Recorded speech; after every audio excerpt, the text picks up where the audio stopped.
Bismillah ar-Rahman ar-Rahim, wa salatu wa salam ala ashrafil mursalin, Sayyidina Muhammad wa ala alihi wa ashabihi ajma'in. Tout d'abord, barakallahu fikum pour votre présence, que Dieu fasse en sorte que cette assemblée soit une assemblée bénéfique et qu'il l'inscrive, Inch'Allah, dans notre registre de bonnes actions le jour où on le rencontrera, Inch'Allah. Donc, comme on a pu vous dire, la soirée de ce vendredi-là, du 12 de Rabi' al-Thani de l'an 1442, va graviter autour d'une notion, principalement le tafsir de la sourate al-Ikhlas. Mais comme ça fait longtemps que nous n'avons pas fait des cours de tafsir, on va essayer, Inch'Allah ta'ala, de mettre en avant un petit rappel. Ce rappel est le suivant, c'est tout ce qui va être en relation avec le tafsir en langue arabe. D'accord? Donc, je n'ai pas trop m'étaler sur cette question-là, c'est-à-dire que je ne vais pas refaire la même présentation que j'ai fait les dernières fois où j'avais bien détaillé les différents types de tafsir, la différence entre le tafsir et le ta'wil. Également, j'avais fait la présentation de certains ouvrages de référence. C'est pas ça que je vais faire. Je vais seulement rappeler la méthodologie en donnant quelques exemples, bien évidemment, que nous allons utiliser, que nous allons, Inch'Allah, respecter tout au long de ces cours sur l'explication du livre de Dieu. Donc, on va commencer, Inch'Allah, comme je vous ai mentionné en face de vous, présentation du programme. Ensuite, on va rentrer dans le cœur du sujet avec l'explication, Inch'Allah, de la sourate al-Ikhlas ou la sourate numéro 112.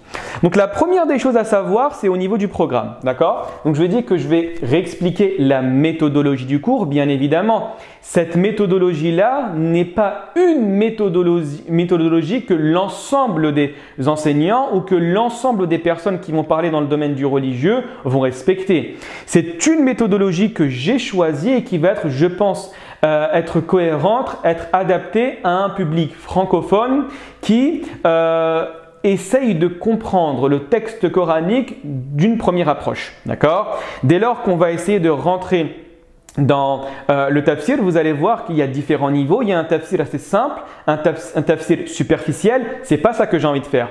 Le tafsir que j'ai envie de proposer, c'est se baser sur une méthodologie respectée chez les savants, mais ensuite l'adapter au contexte principalement européen et plus particulièrement français. Mais ne vous inquiétez pas, je vais rentrer par la suite dans les détails, Inch'Allah ta'ala. La deuxième des choses, c'est l'étude de la sourate al-Ikhlas.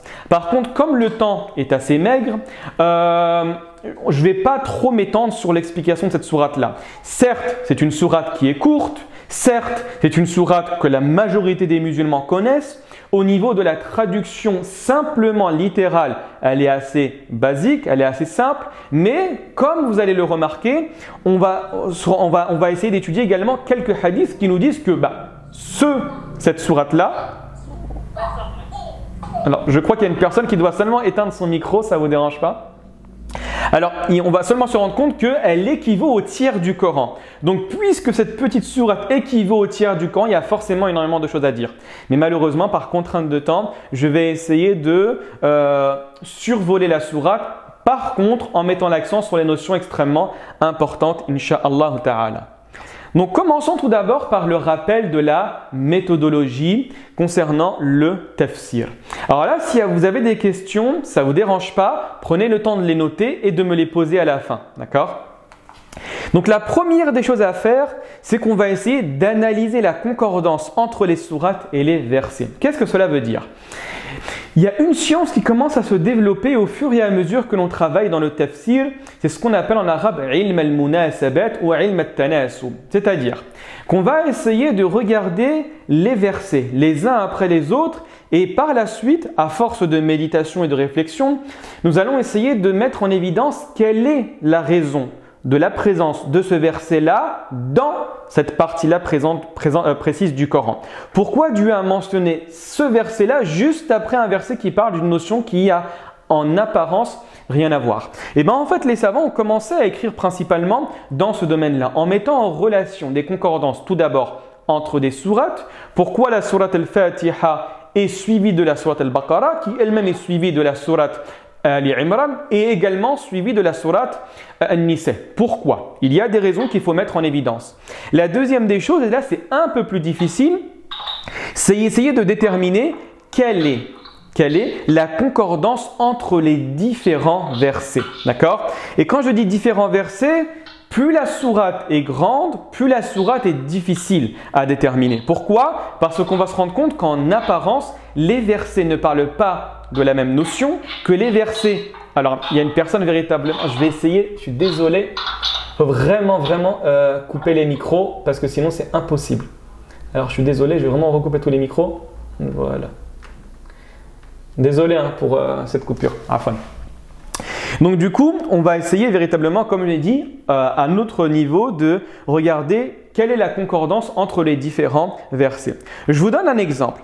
La guidée de la Fatiha est l'introduction de la sourate numéro 2, à savoir sourate al-Baqarah. Regardez bien, vous connaissez tous sourate al-Baqarah. Dieu dit Alhamdulillah Rabbil Alamin, Ar-Rahman Ar-Rahim, Maliki Yawmiddin, Iyyaka na'budu wa Iyyaka nasta'in.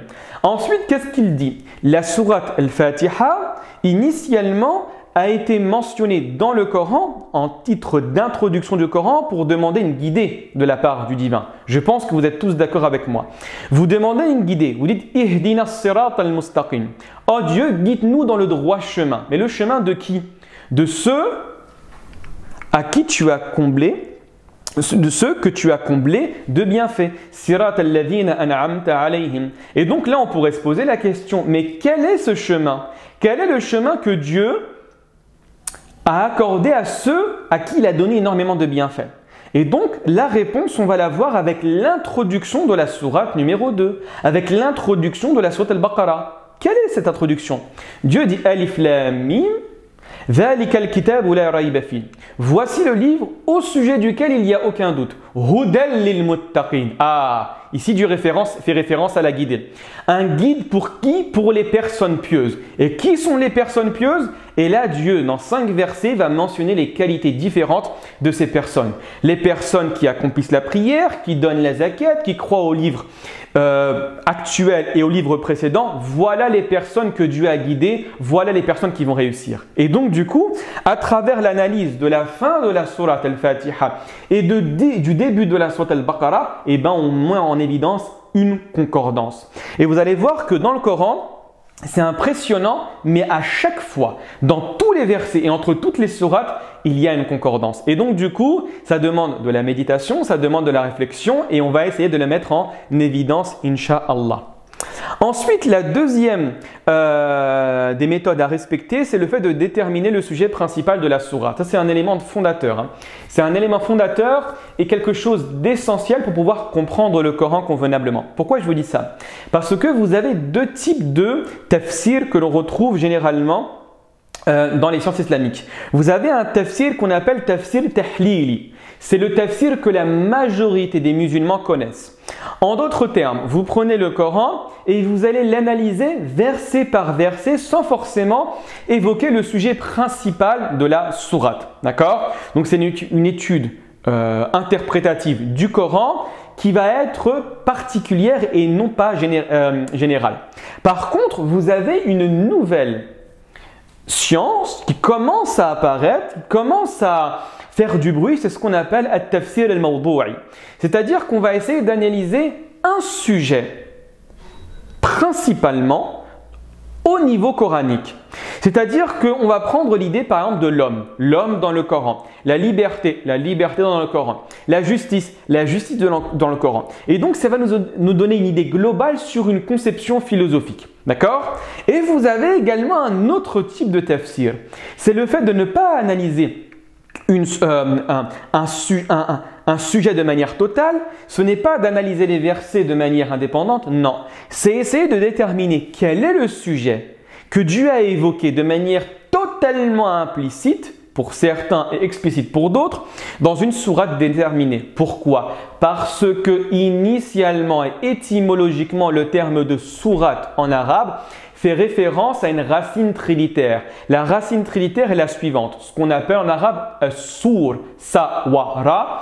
As-sur en arabe, c'est une muraille, c'est-à-dire un élément qui va protéger, qui va également contenir une notion.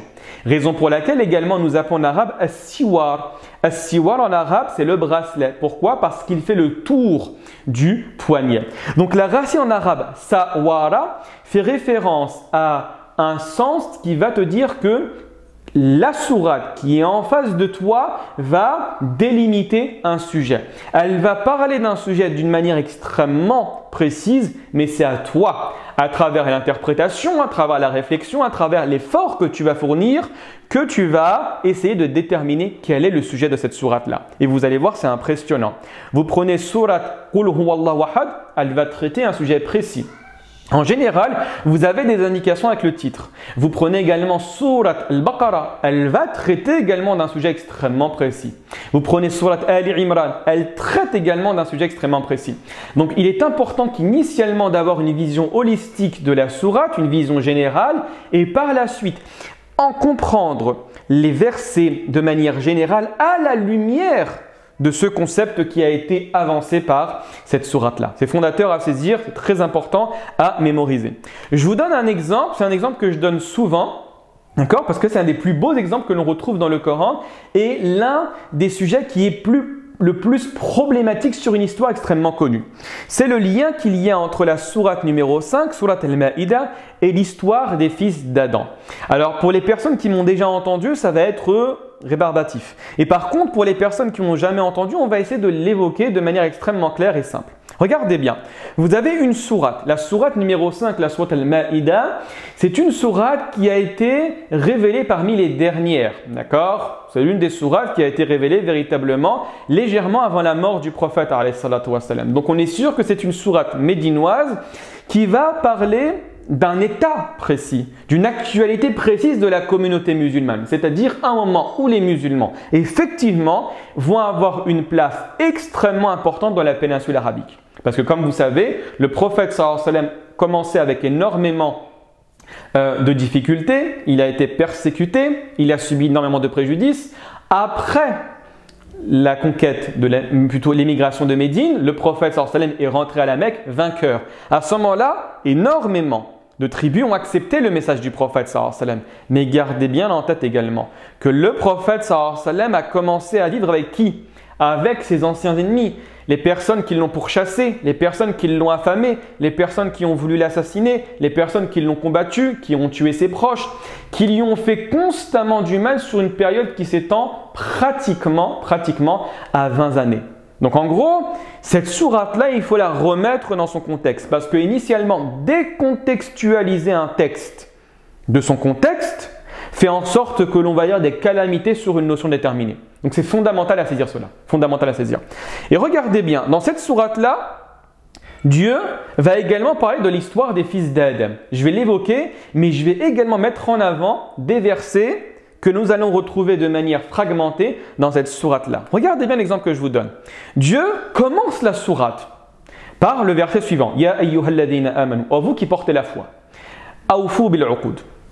Remplissez fidèlement vos engagements. Vous avez rempli, vous êtes engagé auprès de Dieu de le respecter, de l'adorer, de l'écouter.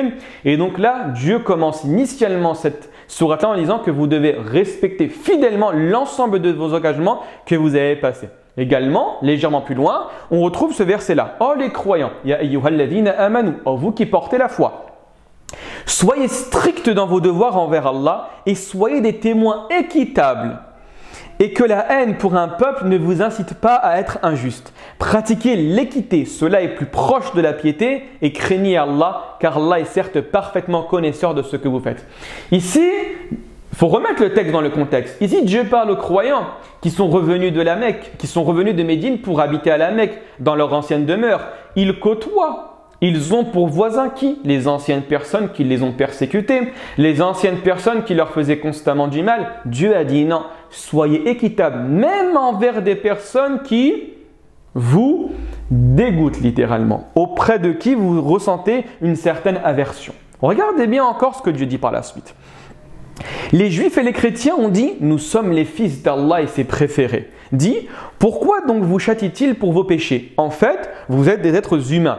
D'entre ceux qu'il a créés, il pardonne à qui il veut, il châtie à qui il veut. Et Allah seul appartient à la royauté des cieux et de la terre. et de ce qui se trouve entre les deux, et c'est vers lui que sera la destination finale. Donc ici, Dieu également rappelle aux musulmans de ne jamais croire que parce que tu as cru à un moment déterminé de l'histoire, que tu vas être préféré de Dieu envers des personnes qui, dans le futur, vont peut-être partager ta foi. En aucun cas, il y a du favoritisme. Dieu ne regarde exclusivement que les actes que tu réalises.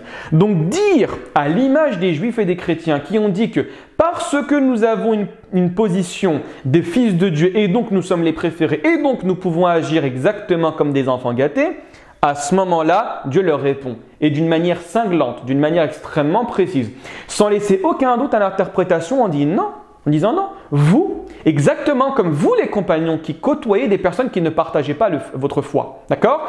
Vous êtes simplement des êtres humains que Dieu a créés. Il n'y a aucun favoritisme. Si vous rompez vos engagements, vous ne respectez pas les engagements, vous mériterez une punition. D'accord? Et là, donc, Dieu, à différentes reprises, on voit qu'également, c'est le début des versets, hein, verset 1, verset 8, verset 18, et là, tout d'un coup, et c'est impressionnant, mais véritablement impressionnant, tout d'un coup, Dieu raconte une histoire.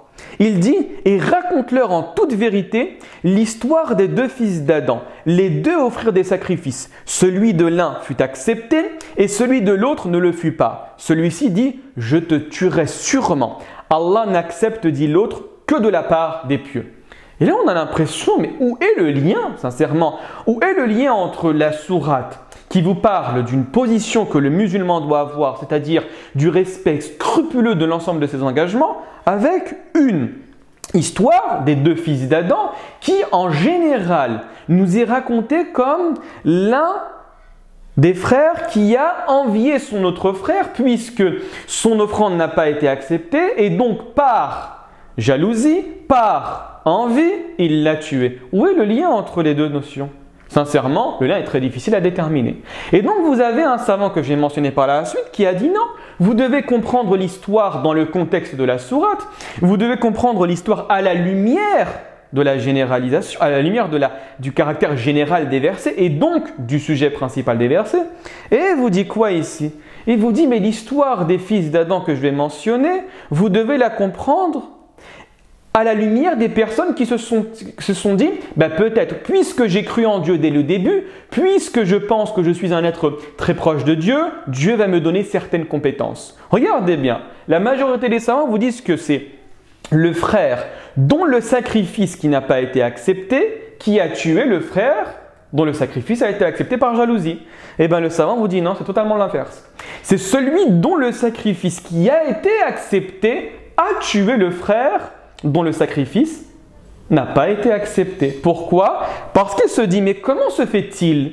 Toi, tu es fils d'un prophète et Dieu n'accepte pas ton offrande. Tu es quelqu'un de mauvais. Tu es quelqu'un qui fait du mal. Tu es quelqu'un de perfide. Et moi, puisque je suis un élu de Dieu, puisque je suis une personne importante, puisque Dieu a accepté mon offrande, il m'a fait le cadeau d'accepter mon offrande, je vais me vêtir et je vais prendre les compétences divines. Et donc, je vais faire ce que Dieu implicitement m'a dit de faire ou ce que Dieu implicitement n'a pas fait dès lors qu'il a refusé ton offrande. Je vais faire quoi? Je vais te tuer parce que tu es une personne de mauvaise. D'accord? Et donc, le reste de l'histoire, je n'ai pas mentionné parce que ce serait extrêmement long. Vous avez un frère qui vous dit, moi je ne te ferai pas de mal, etc. Et je ne veux pas que tu me rejoignes dans l'au-delà avec la faute que j'ai commise, la faute que tu vas commettre. Et là, tout d'un coup, il tue son frère. Et Dieu envoie un corbeau. Et le corbeau, qu'est-ce qu'il fait? Il va aller à côté de l'assassin et il va commencer à picorer la terre. À l'image du frère qui scrutait les fautes de son frère, exactement comme le corbeau. Le corbeau cherche dans la terre, il met sa tête dans la terre pour chercher les moindres défauts, son frère a fait exactement la même chose. Et dès qu'il a vu le corbeau agir de cette manière, il s'est rendu compte qu'il a agi comme cet animal. Vous avez compris un petit peu du coup le lien? Normalement l'explication est beaucoup plus longue, je suis désolé, mais là je dois aller à l'essentiel, je dois raccourcir. Et donc du coup ici, ce qu'on comprend? On comprend qu'effectivement, il y a un lien entre le sujet central de la sourate, à savoir de ne pas se considérer comme un élu de Dieu parce que Dieu t'a octroyé certains bienfaits, c'est-à-dire l'accès à sa foi, et donc tu penses que tu as la capacité de prendre les compétences divines, exactement comme le frère qui a assassiné son frère, au nom de cette compréhension, au nom de cette idée. D'accord? Donc véritablement, comprendre le sujet principal de la sourate est fondamental. Continuons, Inch'Allah. Alors pour information, cette explication, c'est celle qui a été faite d'un cheikh palestinien, Cheikh Salah ad-Din Abu Arafa. D'accord? Extrêmement connu pour le tafsir et certains avis qui sortent de l'ordinaire, pour information. On continue. La troisième des causes, c'est s'intéresser aux causes de la révélation, bien évidemment.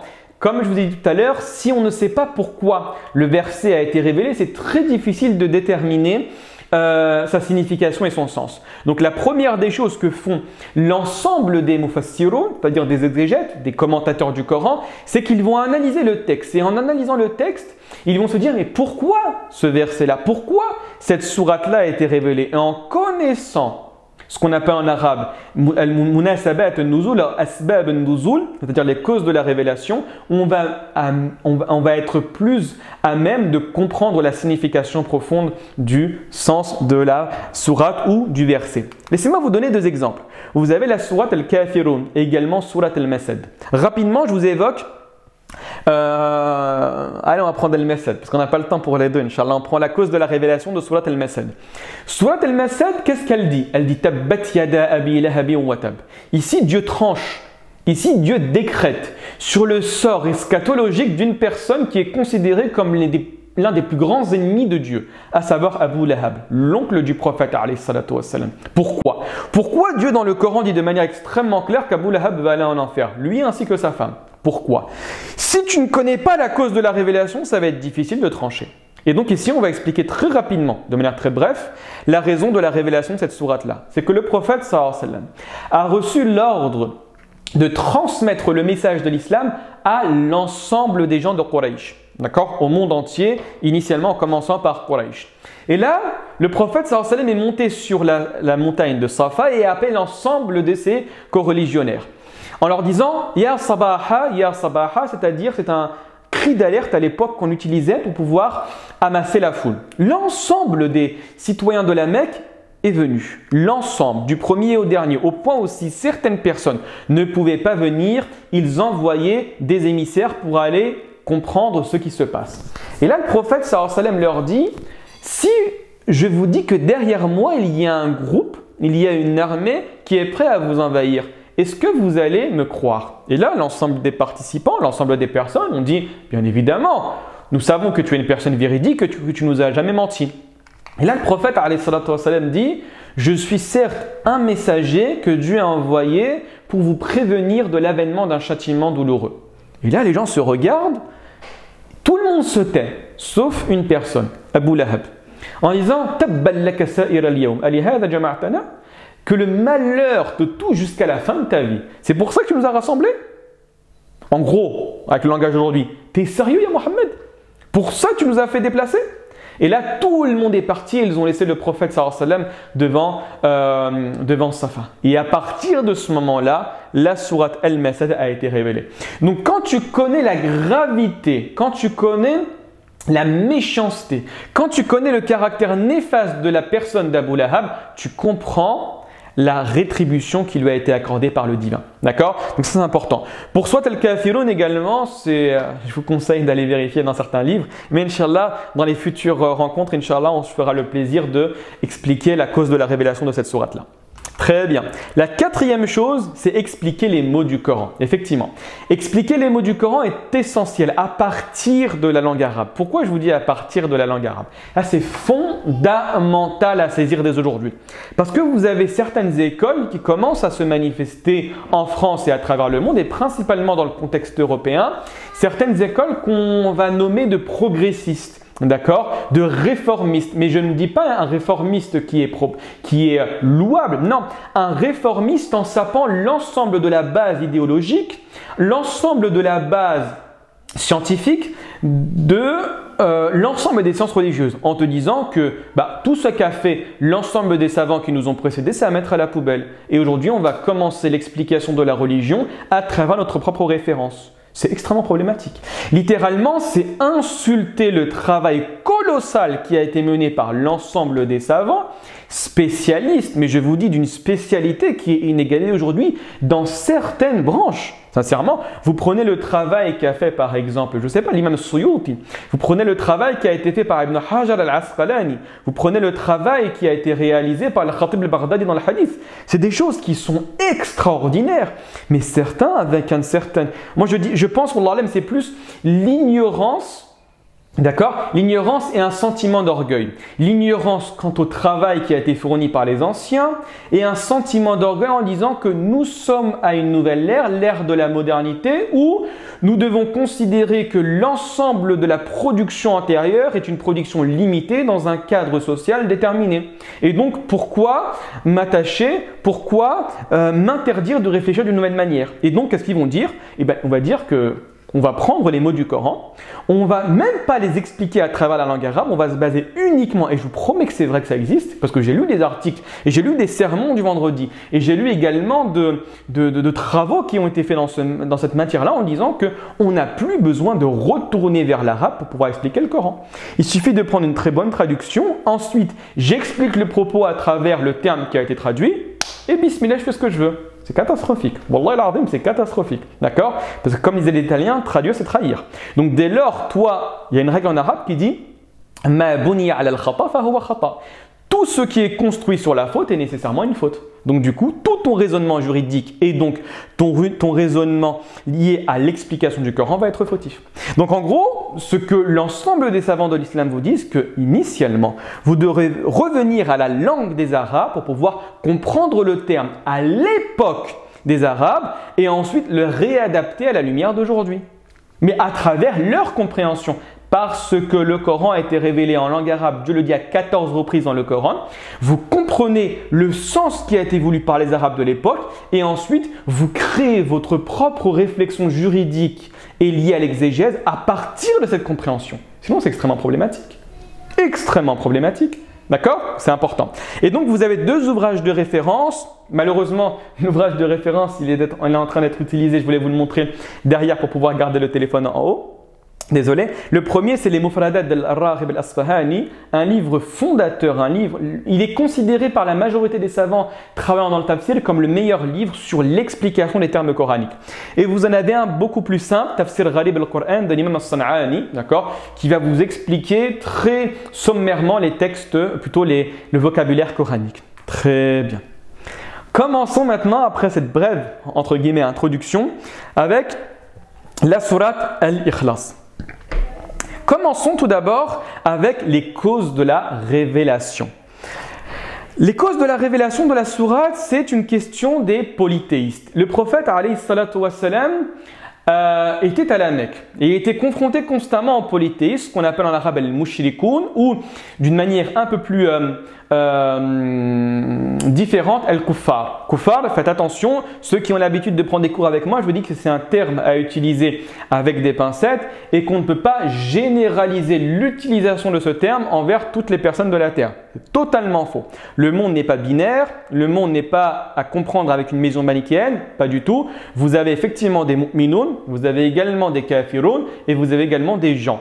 D'accord? Donc faites attention, ce n'est pas une vision binaire à avoir.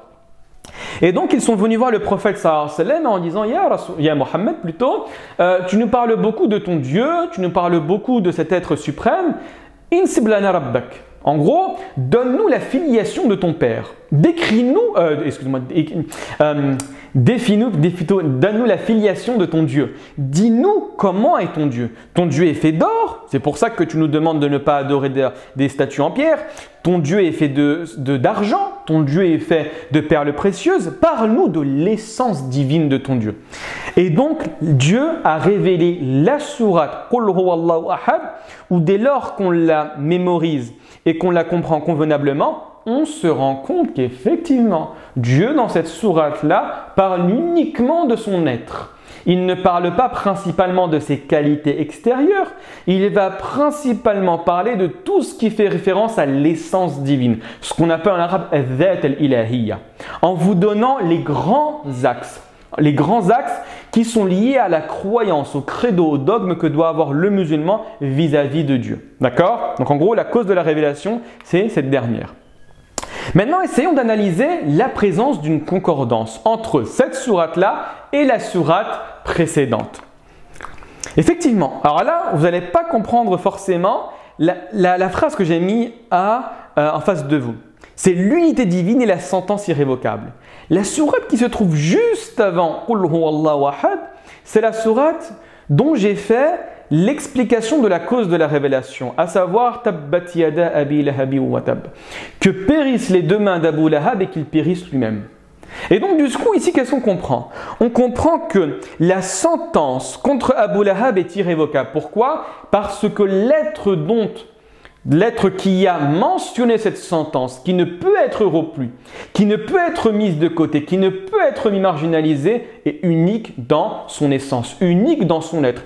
Donc cet être-là, qui est unique, qui n'a absolument aucun associé, a décrété envers une personne de ces créatures qu'effectivement elle va aller en enfer. Et vous pouvez poser la question, et c'est fort de se poser ces questions-là. La sourate Tabbat yada abi lahabi wa tab a été révélée pendant la vie d'Abu Lahab. Et si ce dernier avait voulu plutôt, prouver que le Coran était faux, qu'est-ce qu'il aurait fait? Il a dit, regardez, je rentre dans l'islam, j'embrasse la foi de Mohammed. Et donc du coup, pourquoi dans le livre de Mohammed, celui qui te dit que l'islam yajubbu ma qabla, c'est-à-dire que l'islam va couper littéralement, va pardonner pour aller directement dans la version interprétative, tout ce qu'il y a avant, j'aurais pu croire. Et donc montrer à l'ensemble des croyants que le texte de Mohammed est un texte qui est mensonger et un texte qui peut être remis en cause. Et donc là, Dieu le dit clairement que que Abu Lahab ne croit pas et qu'il ne croira jamais au message coranique. Et effectivement, il est mort en niant l'ensemble du message de Mohammed. Donc on voit qu'il y a une concordance entre la sourate Tabbat yada abi lahabi wa tab et la sourate Qul huwallahu ahad concernant l'unité de la décision et le caractère irrévocable de la sentence. Ça va par rapport à ça? On continue, Inch'Allah. Donc maintenant, la thématique principale, je pense que vous l'avez deviné, elle n'est pas très difficile à cerner. Il faut savoir que cette sourate-là, principalement, parle du tawhid. Et du tawhid, vous allez voir qu'il y a différentes, catégories de tawhid, d'accord? Et le tawhid présent dans cette sourate-là va véritablement graviter autour de l'être, comme j'ai dit initialement, l'être divin, ce qu'on appelle al-dhat al-ilahiyya. Également, comme c'est mentionné dans différents hadiths, cette sourate-là représente le tiers du Coran. Pourquoi? Vous avez énormément de hadiths, on n'a pas le temps de les évoquer malheureusement, qui vous dit que Qul huwallahu ahad ta'adilu thuluth al-Qur'an, c'est-à-dire qu'elle équivaut au tiers du Coran. Et là, vous avez l'imam al-Nawawi, dans son explication du Sahih de l'imam Muslim, vous dit que la raison de considérer cette sourate-là comme le tiers du Coran, c'est que initialement les savants ont fait un travail de défrichage coranique en disant que initialement le Coran va traiter trois grandes questions. Tout d'abord, tout ce qui est relatif au dogme, à la foi, au credo, d'une part. La deuxième partie du Coran, c'est ce qu'on appelle al-ahkam. Littéralement, le halal et le haram, d'accord? Tout ce qui est relatif au droit. Et la troisième partie du Coran, c'est tout ce qui est relatif à l'histoire, d'accord? À la spiritualité à travers l'explication de l'histoire. Et il vous dit, comme cette sourate-là parle exclusivement du dogme et va résumer l'ensemble de la croyance que le musulman doit avoir envers Dieu, elle va représenter le tiers du Coran. Très bien. Également, à travers cette sourate-là, on va essayer d'analyser les outils par lesquels nous allons comprendre l'essence divine. Vous allez voir que le musulman ne parle pas de Dieu comme une personne qui ne croit pas en lui parlerait de lui. D'accord? Il y a des pincettes à prendre dès lors qu'on parle de Dieu. Dieu est différent de la créature. Dieu est différent de l'ensemble de l'humanité. Et donc, pour pouvoir comprendre l'essence divine à travers une raison qui est limitée, on a besoin d'éléments extérieurs. Raison pour laquelle la révélation, la présence de textes scripturaires est fondamentale pour pouvoir comprendre le divin et le monde métaphysique. Très bien. Commençons tout d'abord, maintenant, plutôt pas tout d'abord, hein, en continuant, avec l'explication. Dieu dans le Coran te dit quoi? Qul huwallahu ahad. Bien évidemment, la basmala, nous l'avons déjà expliqué, donc on la met de côté. Là, Dieu commence par dire Qul ya Muhammad. Dis, oh Muhammad, huwallahu ahad. C'est lui. Qui? Dieu l'unique. Et donc là, on va s'arrêter principalement avec deux notions. La première, c'est le c'est lui, ce qu'on appelle en arabe le huwa. Et vous allez voir que le huwa ici, qu'on étudie en langue arabe, ce n'est pas le huwa qu'on va retrouver dans ce texte-là. Et également le terme de ahad. Ahad, vous allez voir qu'il a un synonyme en langue arabe. Mais puisque le législateur, à savoir Dieu, a utilisé le terme de ahad, il y a une raison précise. D'accord? Tout d'abord, vous avez le huwa. Huwa en arabe, c'est quoi? C'est ce qu'on appelle damir ou sha'n. On l'appelle également damir ou qissa. On l'appelle également damir ou hal. C'est-à-dire, c'est un huwa, un hiya, littéralement c'est lui, c'est elle, par lequel je vais introduire le propos pour pouvoir commencer à prendre la parole. En disant que la situation c'est que, et ensuite je mentionne quelque chose. L'histoire c'est que, je commence quelque chose. D'accord? Et donc en fait, puisque Dieu va commencer cette sourate-là en disant que, par huwa, pour être un petit peu clair, ici vous devez comprendre que la réalité de la vie, la chose sur laquelle tu dois te concentrer, le véritable sens de ta présence sur terre, c'est quoi? C'est de comprendre que Dieu est unique. Donc en gros, implicitement, seulement à travers l'utilisation de huwa, Dieu te dit quoi? Te dit attention, le véritable sens de la terre, non pas ce qu'on te propose, mais la vérité, c'est quoi? C'est de considérer et de savoir et de comprendre et d'apprendre que Dieu est l'unique. Ça, c'est fondamental à saisir. Vous déterminez ça seulement avec un mot, à savoir huwa, ce qu'on appelle en arabe damiru ash-sha'. D'accord? Ensuite, on va s'intéresser avec le terme de ahad ou le terme d'unique. Vous avez deux manières en arabe pour dire qu'un être est unique dans son être. Soit vous allez dire wahidun, d'accord? Soit vous allez dire ahad. Mais le terme ahad, littéralement, c'est un superlatif. Le superlatif en français, pour rappeler, c'est pour dire le plus ou le moins. D'accord? Je suis le plus grand, tu es la plus petite, par exemple. Et donc, littéralement en arabe, ahad il ne se prononce pas ahad. On allons le prononcer awhad. Mais les arabes, dès lors que la prononciation est assez difficile, elle est contraignante, ils se basent sur la facilité. Raison pour laquelle les arabes disent إِذَا اسْتَقَرَّتِ الْمَعَانِ فَالْعَرَبُ لَا تُبَالِي. Lorsqu'un sens est établi, ils se sont tous mis d'accord sur une notion. Les arabes ne donnent pas de considération au respect de la règle grammaticale. D'accord? C'est important. Donc, ils ont décidé de ne pas prononcer awhad, mais dire ahad. Et la différence entre le wahid et le awhad, c'est exactement, je vais le faire tout de suite, comme la télécommande que vous pouvez voir en face de vous. D'accord? Cette télécommande est unique dans le sens, elle est au nombre de 1. Vous êtes d'accord avec moi? Le problème de cette télécommande, c'est qu'elle est murakkab. C'est-à-dire qu'elle est constituée de différents éléments. Vous avez le boîtier, vous avez les piles, vous avez les boutons, d'accord? C'est un tout qui va créer une chose. Dieu ne dit pas qu'il est wahid. Dieu dit qu'il est ahad. Dans le sens où Dieu, la yatajazza. Dieu n'est pas constitué de parties. Et ça, c'est fondamental à saisir, principalement pour les personnes qui débutent dans la religion. Parce que dès lors, tu vas voir certains textes qui vont te dire, tiens, Dieu a une main, Dieu a des yeux, Dieu a un côté, d'accord? Comme dans la sourate numéro 39, sourate Zumar. Dieu a un visage. Et toi, tu vas penser, et ça arrive souvent, que Dieu est constitué de différentes parties qui, certes, sont différentes des êtres humains, mais par contre, Dieu est quand même constitué de différentes parties. Et Dieu, de manière catégorique, te dit non. Dieu est un total, je ne vais pas dire un bloc monolithique, il ne faut pas du tout le comprendre comme ça, qui est totalement différent de l'être humain et qui en aucun cas est constitué de parties. C'est fondamental à saisir, mais on va revenir, Inch'Allah, sur cette question-là à la fin. Et également, ce qu'il faut savoir, et là je vais m'arrêter un petit peu, d'accord, sur la question de la négation et de l'affirmation. La question du tawhid est très belle en langue arabe, pourquoi? Parce que la première parole par laquelle tu vas rentrer en islam, c'est de nier. C'est de nier, effectivement. Tu nies la présence de l'ensemble de divinités. Tu nies tout toute soumission à une entité supérieure ou à une entité égale. Tu nies la croyance en n'importe quelle personne qui pourrait être présente sur terre ou dans les cieux. Initialement, l'islam, c'est ça. Raison pour laquelle, dès lors qu'on commence, on dit « La ilaha illallah ». Donc, il n'y a pas de divinité. Initialement, je m'arrête là. Et ensuite, l'affirmation arrive, sauf Allah. Mais par contre, pour pouvoir nier quelque chose, vous avez besoin de savoir.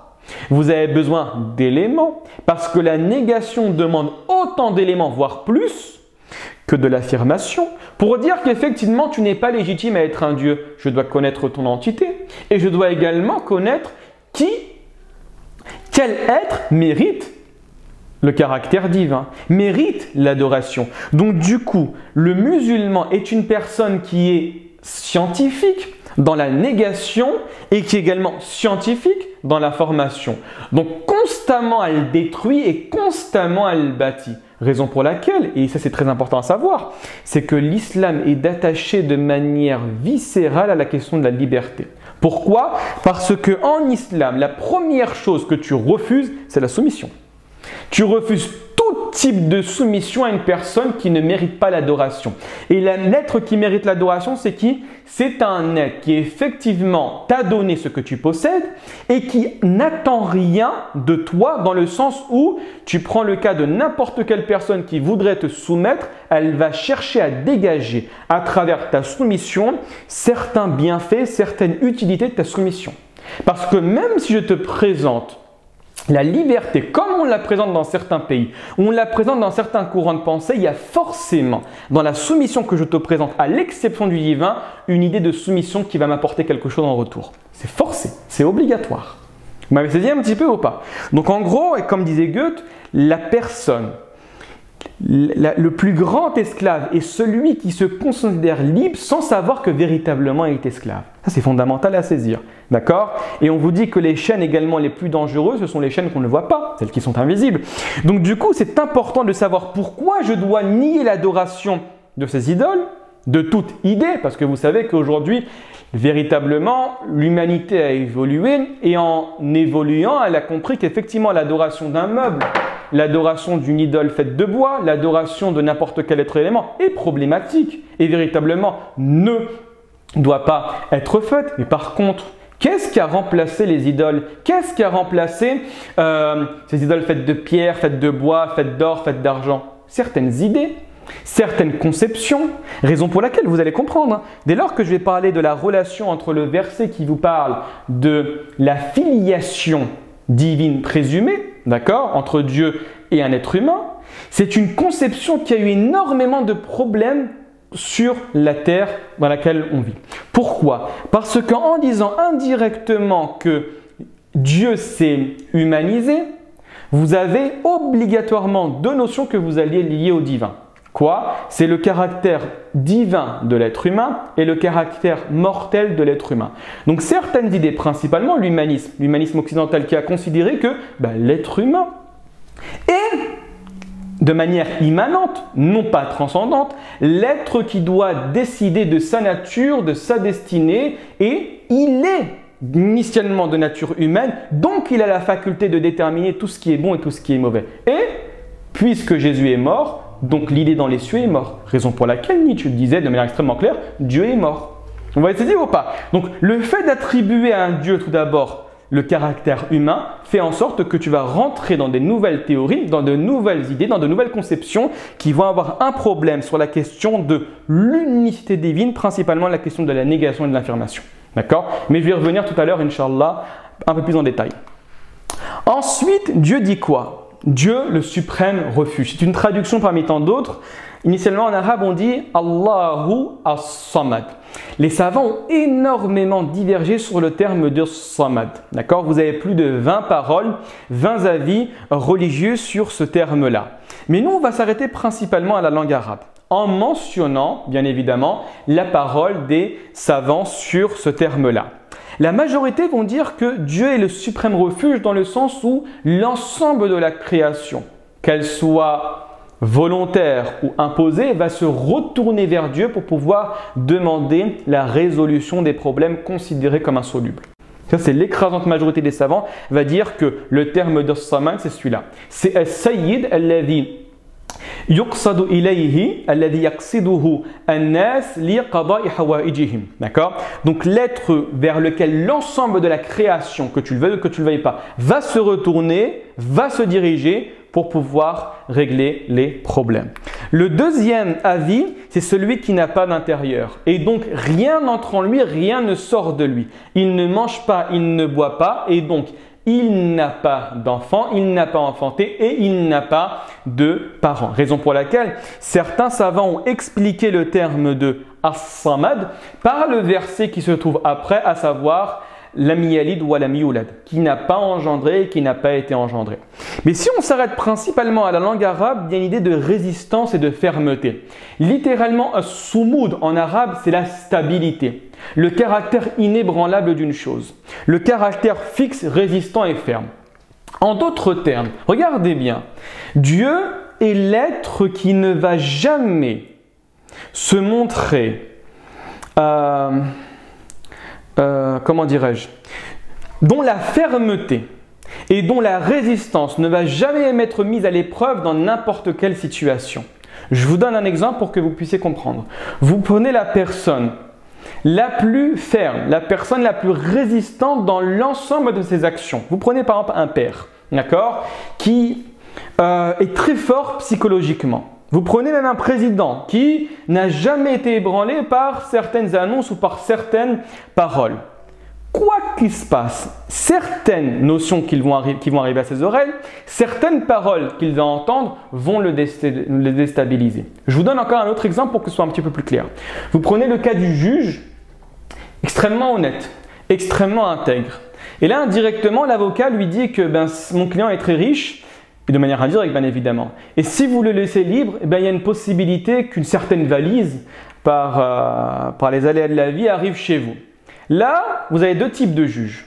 D'accord? Un juge qui va se révolter et un autre juge qui va écouter. Moi, je vous prends du juge qui va se révolter. Il va se révolter quand on va lui proposer peut-être 500 €, peut-être 1000 €. Mais dès lors qu'on va lui proposer peut-être 1 million d'euros, ne serait-ce qu'une fraction de seconde, elle va être déstabilisée. Elle va dire « hésite, vas-y, peut-être pourquoi pas ». Vous voyez ce que je veux dire ou pas? Il va être ébranlé pendant une fraction de seconde. Et Dieu, qu'est-ce qu'il dit? Il dit que c'est lui As-Samad, c'est-à-dire celui qui est résistant à toutes les tentations et à toutes les conceptions que nous pouvons faire de lui. Dans le sens, celui qui ne va jamais changer, celui qui ne va jamais être mis en question sur sa position initiale. D'accord? Donc ça, c'est l'un des tafsirs également que nous pouvons retrouver. Ensuite, vous avez le troisième verset. Là, malheureusement, je vais un peu plus vite parce qu'on n'a pas beaucoup de temps. Qui n'a jamais engendré et qui n'a pas été engendré. Et donc, littéralement, ce verset-là, c'est la réponse à une doctrine chrétienne. D'accord? La question de la consubstantialité de Dieu et du Père. En d'autres termes, ce qu'il faut savoir dans le Coran, pour faire extrêmement vite sans rentrer dans les détails, c'est que le Coran a nommé les chrétiens dalin, littéralement les égarés. En fait, c'est pas extrêmement néfaste ici. Il vous parle, Dieu parle ici de l'égarement des chrétiens, non pas de manière générale sur certains aspects de la vie, pas du tout.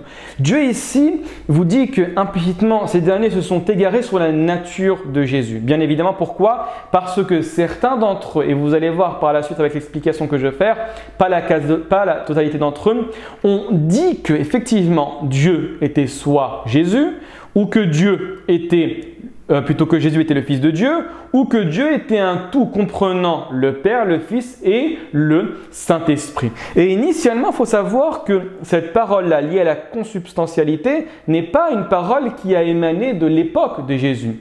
C'est une parole qui a été refusée par certains évêques, refusée par certains prêtres. Et celui qui a le plus manifesté, qui a le plus rejeté cette parole est autre qu'Arius.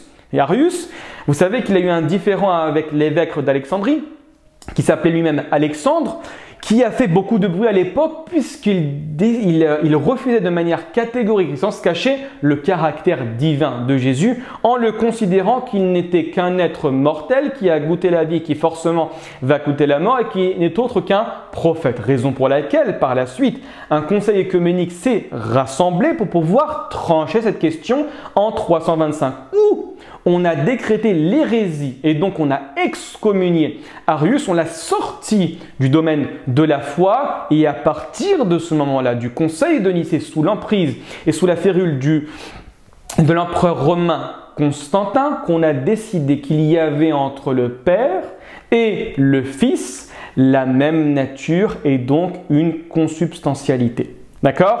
Arius l'a totalement refusé. Et donc, du coup, effectivement, les différents avis se sont manifestés et là, Dieu répond de manière extrêmement claire. Il dit non, Dieu n'a pas engendré et en plus de cela, il n'a jamais été engendré. Donc, indirectement, qu'est-ce que Dieu dit? Il dit que c'est lui le premier qui n'a pas de début et c'est lui qui est le dernier qui n'a pas de fin. C'est fondamental à saisir. Et là, je vais vous mettre en évidence, parce que des fois, on ne se rend pas compte de la gravité de cette parole-là. Vous savez, vous prenez la sourate numéro 19, Dieu dit que le fait d'avoir attribué, d'avoir créé une relation entre l'homme et Dieu, je vous parle d'une relation filiale, d'accord, une relation parent-enfant, entre Dieu et un être humain, les cieux étaient à deux doigts de s'écrouler. Parce que des fois, véritablement, on ne se rend pas compte de la gravité de ces paroles-là. Et vous avez un très beau poème d'Ibn al-Qayyim qui résume l'ensemble de la gravité de ces paroles qui sont portées à l'encontre de Dieu. J'en ai choisi quelques-uns. Essayez de les lire avec moi et essayez de les comprendre. Regardez bien qu'est-ce qu'il dit. Il dit « Comme c'est étonnant une tombe renfermant le Seigneur ». Ici, comprenez l'idée que Jésus ait été mis sous terre. Et plus étonnant encore, un ventre abritant le Créateur. Il y demeura 9 mois dans l'obscurité de l'utérus, nourri par le sang. Pour sortir de l'utérus, telle l'image du nourrisson. Un être faible ouvrant la bouche pour téter le sein, il mange, boit, puis fait naturellement ce qui résulte de cela. Cet être est-il réellement divin? Et donc véritablement, c'est une très belle poésie, je vous conseille de la rechercher, vous allez la trouver facilement sur YouTube, vous mettez poème chrétien Ibn al-Qayyim, vous allez la trouver très belle. Très belle, elle est traduite en français, en arabe elle est d'autant plus belle.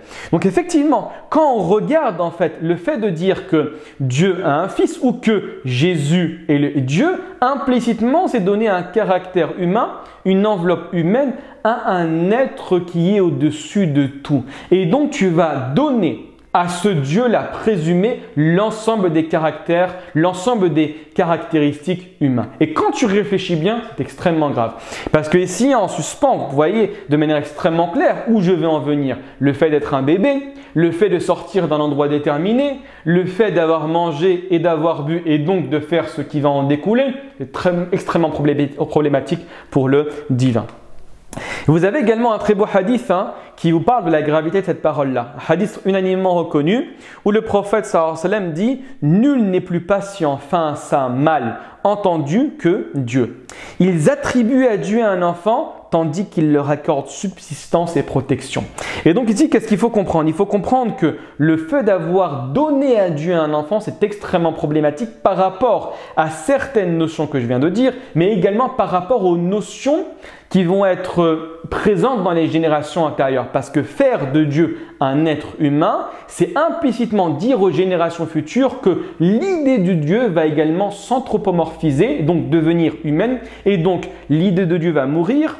Et cet homme-là, à travers sa pensée, son raisonnement et sa réflexion, va pouvoir produire quelque chose de similaire au divin. Et donc une religion qui ne dit pas son nom, à savoir l'humanisme et l'idée de la mort de Dieu dans la société occidentale. D'accord? Donc c'est fondamental à saisir. Je viens maintenant avec le dernier verset rapidement, parce que je crois que j'ai vraiment dépassé le temps. D'accord? Vous avez, Dieu dit dans le dernier verset, Walam yakun lahu kufuwan ahad. Littéralement, et que nul n'est en mesure d'égaler. Et ici, ce verset fait référence à une notion particulière que nous étudions dans le droit, dans la Aqidah, dans la foi musulmane, à savoir l'impossibilité d'une ressemblance entre le divin et la créature, même si dans la littéralité du texte, nous pouvons tomber dans cette tentation-là. D'accord? Regardez bien. Vous avez une divergence extrêmement connue, d'accord, chez les savants musulmans sur les qualités divines. Vous avez ce qu'on appelle en arabe as-sifat al-khabariyya. As-sifat al-khabariyya, c'est l'ensemble des qualités que nous allons retrouver dans les textes scripturaires, c'est-à-dire dans le Coran ou dans la tradition prophétique, qui va insinuer de manière explicite une ressemblance entre Dieu et la créature. La main, comme je vous ai dit tout à l'heure, le pied, le visage, les yeux, le flanc, d'accord? Et donc on a l'impression qu'effectivement quand Dieu s'adresse à l'humanité, il s'adresse avec une idée présente dans la tradition judéo-chrétienne qui te dit que Dieu a créé Adam à son image. Et donc entre Dieu et entre l'être humain, il y a des ressemblances. Il faut savoir qu'ici les savants ont extrêmement divergé, au point où cette divergence a été la source de la création de différentes écoles dans l'islam. Je vais vous les généraliser, ou plutôt je vais vous les résumer de manière très brève pour pouvoir comprendre. Vous avez une école qui va décider d'interpréter l'ensemble des versets à caractère anthropomorphiste, tandis qu'une autre école va décider de accepter dans la littéralité ces textes-là, mais de remettre l'interprétation au divin. Ce qu'on appelle en arabe al-mu'awwila, al-muthbita, al-mufawwida. D'accord? Pour faire gros, hein, parce qu'en fait, dans chaque catégorie, vous avez des ramifications, on n'a pas du tout le temps de l'évoquer. Et donc, la première catégorie a dit non. Elle dit qu'en fait, l'œil de Dieu renvoyait à ce que l'œil fait généralement, à savoir la surveillance, à savoir la protection. La main également renvoie à une idée beaucoup plus large, beaucoup plus complexe, à savoir le fait de donner et le pouvoir. D'accord? Donc dès lors que vous allez trouver ce texte-là, pour ne pas tomber dans la comparaison avec le divin, vous devez lire ces versets-là à travers un verset fondateur, à savoir que nul n'est en mesure d'égaler Dieu, ou l'autre texte extrêmement connu, c'est-à-dire que absolument rien ne peut lui ressembler. Même pire, même une chose qui pourrait ressembler à Dieu ne lui ressemblerait pas. D'accord? Donc en fait, on a besoin d'expliquer ces textes-là à travers la lumière de ces versets-là. Et vous avez une autre école. Une école qui est plus littéraliste, qui va vous dire, et c'est la parole d'Ahmad ibn Hanbal, littéralement, vous devez la lecture et son interprétation. Donc pour pouvoir comprendre ce texte-là, il suffit de lire. Et également, Ahmad ibn Hanbal disait, mais vous devez les faire passer, vous devez les comprendre comme ils sont venus sans poser de questions au préalable parce que ce serait problématique. Donc du coup, je les accepte dans leur littéralité et je laisse le sens profond à Dieu le jour de la résurrection. D'accord ? Et également, la négation et l'affirmation, je pense que je l'ai expliqué tout à l'heure. Principalement, ici, ça fait référence, mais on n'a pas trop le temps de le développer, à la catégorisation qu'a fait un grand groupe de savants, principalement ceux qui sont spécialistes dans l'aqaïd, en disant que cette sourate-là faisait référence à 5 caractéristiques divines. D'accord? À savoir, al-wahdaniyya, mukhalafatul hawadith, Al-Qidamu, Al-Baqa et la dernière à m'a échappé. D'accord? En gros, c'est le fait de dire que Dieu est seul, le fait de dire que Dieu est totalement différent de la créature, l'infini dans le passé et l'infini dans le futur. Et la cinquième, Allah ghalib mshat, elle est partie. D'accord? Et donc, du coup, cette sourate résume approximativement ce qu'on appelle en arabe as-sifat as-salbiyya, c'est-à-dire une catégorie d'adjectifs ou plutôt d'attributs divins qui sont exclusivement liés à Dieu. Voilà, nous sommes arrivés à la fin du cours. Désolé pour cette rapidité dans l'explication de la sourate. Normalement, je fais beaucoup plus longtemps, mais je n'ai pas envie de vous retenir trop longtemps. Et voilà. Donc, si vous avez des questions, avec plaisir, j'y réponds, Inch'Allah ta'ala. Il suffit seulement de réactiver le micro. Par contre, toutes les questions dans le chat, ça va être assez problématique. Est-ce que quelqu'un aurait une question ou pas? Ou bien si on n'a pas, on s'arrête là, hein, pas de souci. Je ne sais pas si vous pouvez réactiver les micros.